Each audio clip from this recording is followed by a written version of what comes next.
যোগী সিংহা মোৰ ভাল বন্ধু আচলতে ব্যস্ততাপূৰ্ণ জীৱনৰ কাৰণে তেওঁ চাগে অসম পৰ্যটনৰ গোটেইবিলাক এড চাবলৈ সময় পোৱা নাই।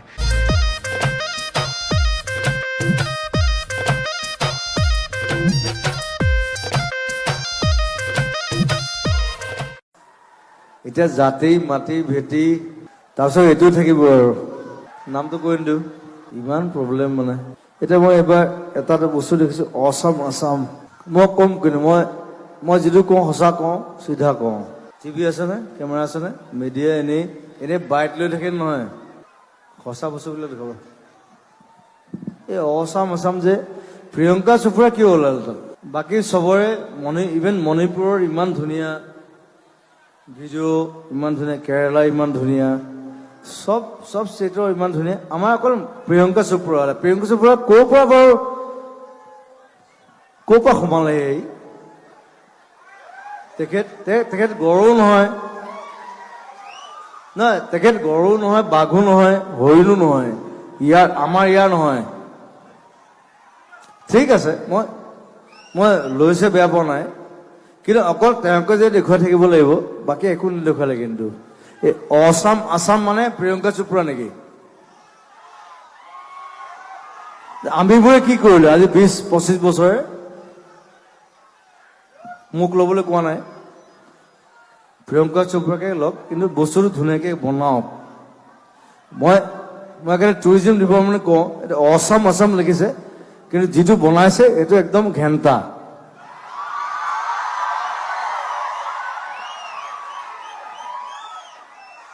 যিটো এড বনাইছে, যিটো দেখুৱাই আছে চবতে, অকল প্ৰিয়ংকা চোপ্ৰাই ওলায় তাত।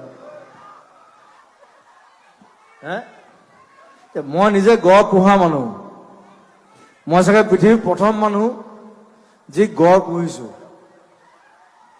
অসমৰ প্ৰথম গড়টো মই এডপ্ট কৰিছো, সেইটো প্ৰিয়ংকা চোপ্ৰাই কোৱা নাই। কিন্তু I am the only one.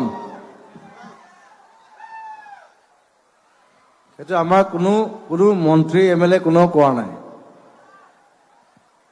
মই মন্ত্ৰী MLA বুলি কৈ দিছো, তেওঁলোকে চাইতো এইবিলাক ডিপাৰ্টমেণ্ট, সেইবিলাক মানে আমাক দিলে বহুত ভাল হ'লহেঁতেন। টুৰিজিম কালচাৰ এইবিলাক আমাৰ ডিপাৰ্টমেণ্ট, এইবিলাক আমাক দিব লাগে।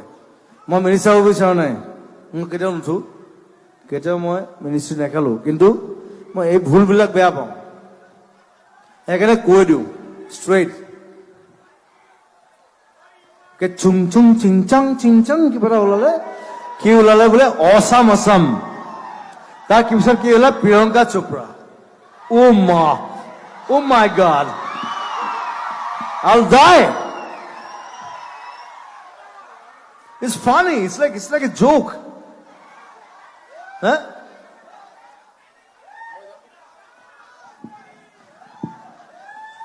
মই খং কৰিলে কৈ দিওঁ, মই কৈ দিওঁ, চবে জানে। প্ৰিয়ংকা চোপ্ৰা থাকক, একো নাই, কিন্তু তেওঁ ওলাই থাকিলে নহব নহয়। অসমৰ গড়কেইটা ওলাব লাগিব, বাঘটো ওলাব লাগিব, ধনেশ পক্ষীটো ওলাব লাগিব, হয় নহয়? আমাৰ গিবনটো ওলাব লাগিব। গিবনকেইটা হাতত কমলা খায়, কোনেও নাজানে। মই গৈছো, মই ঘূৰি ফুৰো, মই জংঘলৰ লগতো। এইবোৰ প্ৰিয়ংকা চোপ্ৰাই নাজানে, আৰু যিকেইটা বনাইছে সেইকেইটাও নাজানে। এইবোৰ ৰিভল্ট কৰিব, এইবোৰ বেয়াকে লিখিব ফেচবুকত। যিটো বস্তু বেয়া, মোৰ বিষয়ে, মই যদি কিবা বেয়া কাম কৰো, মোৰ বিষয়ে বেয়াকে লিখিব। সৰ্বদাক অলপ আছে, কিন্তু সৰ্বদাক মই ইয়াত নিদিওঁ, কাৰণ সৰ্বদা মোৰ বহুত ক্ল'জ হয়। মই ঘৰত আমি কথা পাতিম, গালি নমই সদায় গালি বিলো মনৰ। He is like my brother, elder brother. খালি দে ট্ৰাইং ইট, বাট খালি অকমান এটা এই কনষ্টিটিউশ্যন, মই পলিটিচিয়ান নিচিনা হৈ গ'ল ন, চ' বেড। লেটছ চিং। আজি সাহিত্য সভাৰ সভাপতি পৰমানন্দ ৰাজবংশীয়ে তেখেতে লেকচাৰ দিলে বহুত দেৰি, আৰু মোক বহুৱাই চলে 1.5 ঘণ্টা। তেওঁ অদৰকাৰী লেকচাৰ দিলে, তেওঁ একো কাম নকৰে।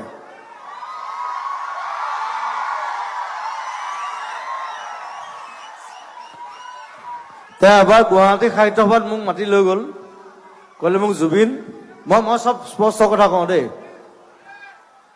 মোৰ লোক ঢাক একো নাই। তেওঁ মোক মাতি লৈ গ'ল যে জুবিন তুমি আমাৰ পইচা পাতি নাই, সাহিত্য সভা, ঠিক আছে সাহিত্য সভা অ'কে, মই যাম। গৈ মই 1 ঘণ্টা এনেই গান গালোঁ, একো নাই, অ'কে। আমাৰ গুৱাহাটী মিউজিচিয়ানে বজাইছে, চব মোৰ ভাই বন্ধু। তাৰপিছত মোক এটা পেকেট এটা দিছে, মস্ত পেকেট এটা দিছে সাহিত্য সভাত দেই। মই কৈ আছো শুনক, ইটছ ভেৰি ইণ্টাৰেষ্টিং। মোক খং উঠাৰ কাৰণ আছে। সাহিত্য সভাত পেকেট এটা দিছে, মস্ত বহাইছো, কিতাপ দিছে। মই কিতাপ দিলে ভাল পাওঁ, গছ দিলে ভাল পাওঁ, কিতাপ দিলে ভাল পাওঁ। মই ঘৰলৈ লৈ গ'লো। তো ৰাতিপুৱা বাৰু কোনো নাই বাৰু, মই চবকে ভাত খুৱাইছো। সাহিত্য সভাই ভাত খোৱা নাই, কিন্তু মই খাইছো। আৱাজ অনলি ওৱান, মই নিজে পৰঠা বনাইছো। তাৰপিছত পেকেটটো খুলিছো, তাত কিবা মুলতানী মিট্টি, ফেচ ৱাছ, যিবোৰ মোক নালাগে, মই যিবোৰ ইউজ নকৰো। মই বোলো কিতাপ দিব লাগিছিলে, ৱাই? পৰমানন্দ ৰাজবংশী মই ডাইৰেক্টলি ইয়াৰ পৰা গালি পাৰিছো। ইয়াৰ পৰা He's doing bad. মই ইমানজনে শুনি আছিলো, মই আজি ডাইৰেক্টলি গালি পাৰিছো। মই ডাইৰেক্টলি গালি পাৰো চবকে। গতিকে তেওঁ হয়তো ক'ৰবাত প্ৰিয়ংকা চোপ্ৰা ওলাই থকা 2-এটা এডেই দেখিলে নেকি।